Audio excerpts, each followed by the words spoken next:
Assalamualaikum warahmatullahi wabarakatuh. Perkenalkan, nama saya Rizka Wulandari. Adapun materi saya yaitu mengenai Air atau siklus bisa juga disebut hidrologi. dengan siklus hidrologi adalah suatu siklus yang terjadi di lingkungan perairan. Siklus ini akan terus berjalan dan tidak akan berhenti. Proses air dari atmosfer yang turun ke bumi dalam bentuk hujan atau salju, kemudian akan kembali lagi ke atmosfer secara berulang terus-menerus. Secara sederhana, proses siklus air akan melalui tahap pertama, yaitu air mengalami penguapan ke atmosfer. Kemudian, air dalam bentuk gas tersebut akan membentuk awan. Setelah itu, air dalam bentuk awan akan kembali turun ke bumi, di mana kita mengenalnya sebagai hujan, baik berbentuk hujan air, hujan salju, atau hujan es. Setelah air kembali ke bumi, maka air akan masuk atau meresap ke dalam tanah dengan arah vertikal maupun horizontal. Dilanjutkan dengan kembali munculnya air ke permukaan seperti sungai atau danau.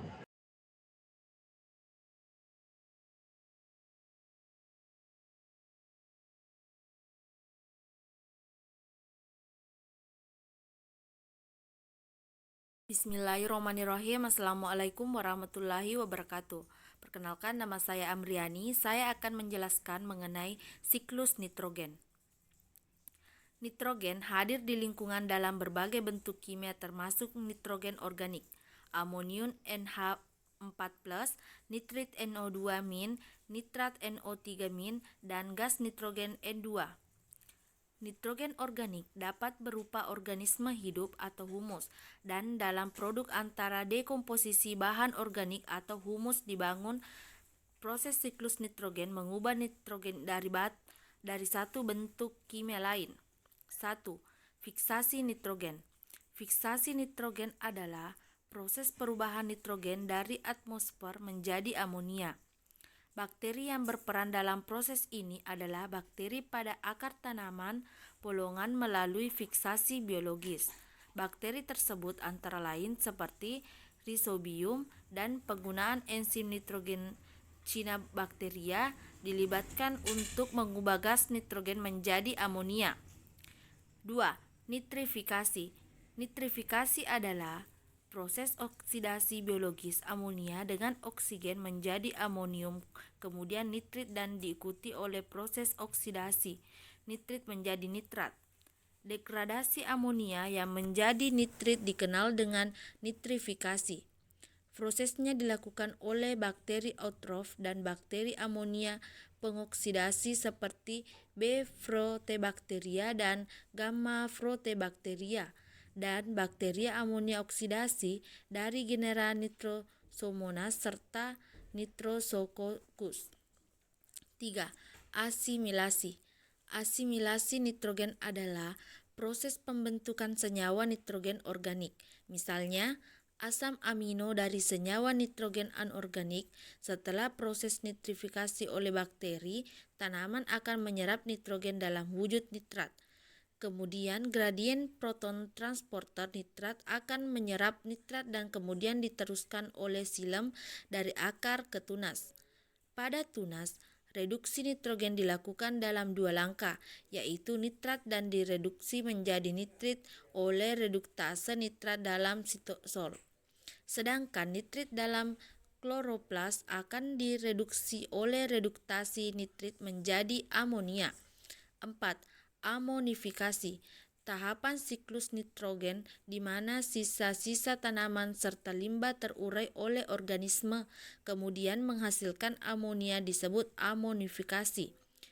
Mikroorganisme dalam tanah akan mengurai bahan organik yang mati untuk dijadikan energi dan menghasilkan amonia, serta senyawa dasar lain sebagai produk sampingan amonia dalam tanah akan bertahan dalam bentuk ion amonium. 5. Denitrifikasi. Denitrifikasi adalah proses reduksi nitrat yang berubah menjadi gas nitrogen inert dalam siklus nitrogen. Denitrifikasi dilakukan oleh bakteri seperti Pseudomonas dan Clostridium pada kondisi anaerobik. Selama proses respirasi, bakteri akan menggunakan nitrat sebagai akseptor elektron. Bakteri yang mampu bertahan pada kondisi aerobik ini adalah bakteri jenis anaerob fakultatif. Contoh siklus nitrogen. 1. Pertumbuhan tanaman memerlukan nitrogen dari dalam tanah yang diserap melalui akar. Nitrogen ini tersedia dalam bentuk ion nitrogen. Selanjutnya akan diproduksi oleh tanaman menjadi ion nitrit. Kemudian ion nitrit diolah menjadi amonium ion yang masuk ke dalam asam amino atau nuklea menuju klorofil. 2. Saat makhluk hidup mati, baik itu tumbuhan, hewan, atau manusia, serta termasuk kotoran makhluk hidup akan melepaskan nitrogen organik. Nitrogen ini akan dikonversi oleh bakteri menjadi amonium. Proses ini disebut dengan mineralisasi.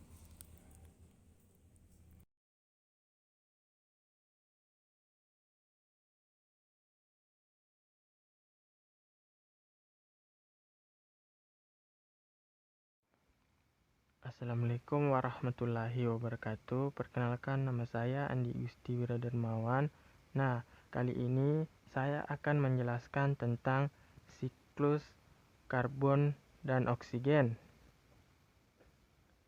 Daur atau siklus karbon dan oksida adalah siklus perubahan senyawa berbasis karbon dan oksigen dari suatu bentuk ke bentuk lain. Secara khusus, siklus ini merupakan siklus biokimia yang melibatkan makhluk hidup, proses di dalam bumi, dan reaksi kimia.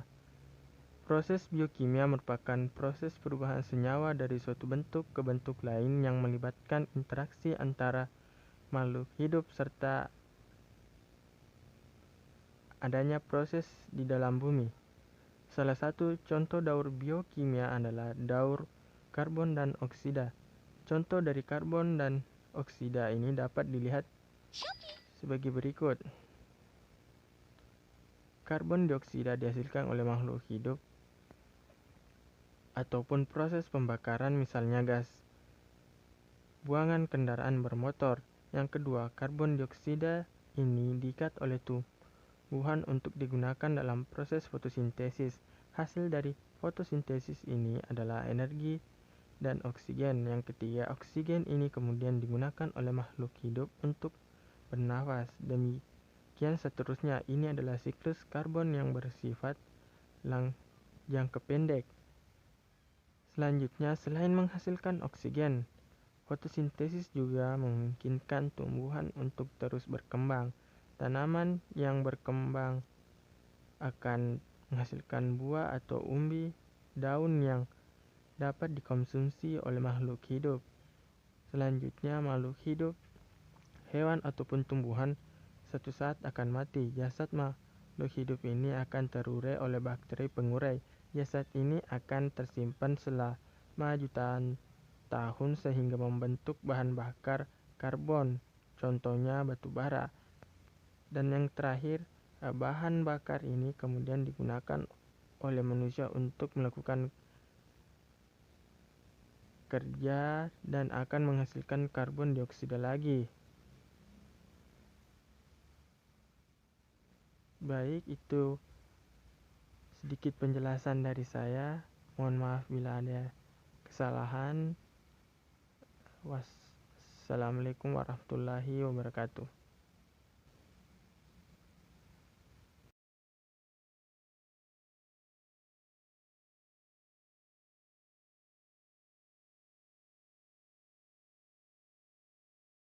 Bismillahirrahmanirrahim. Assalamualaikum warahmatullahi wabarakatuh.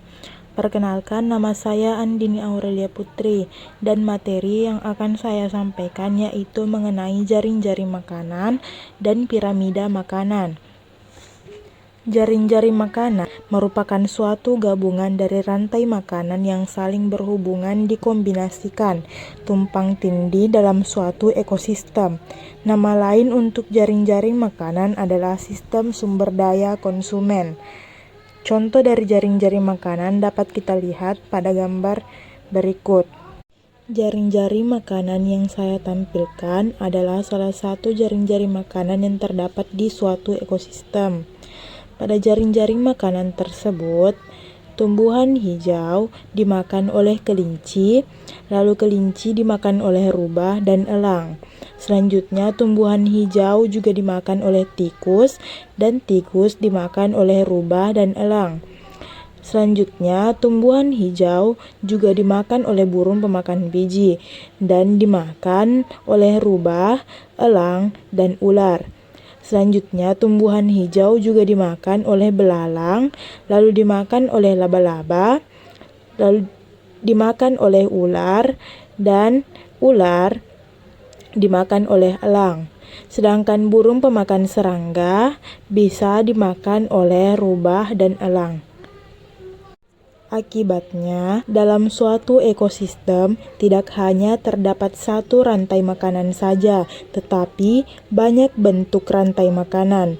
Rantai-rantai makanan yang saling berhubungan antara satu dengan yang lainnya disebut jaring-jaring makanan.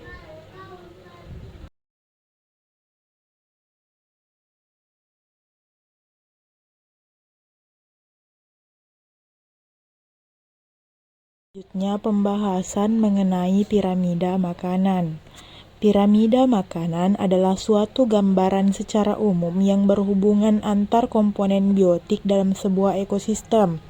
Berbeda dengan rantai makanan, piramida makanan ini menggambarkan sebuah interaksi antar komponen biotik lebih dari sekedar suatu peristiwa makan dan dimakan dalam sebuah rantai makanan.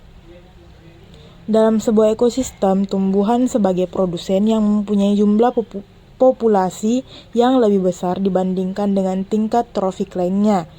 Jumlah dari populasi produsen lebih besar dari konsumen 1, konsumen 2, dan konsumen 3, hingga sampai dengan konsumen puncak.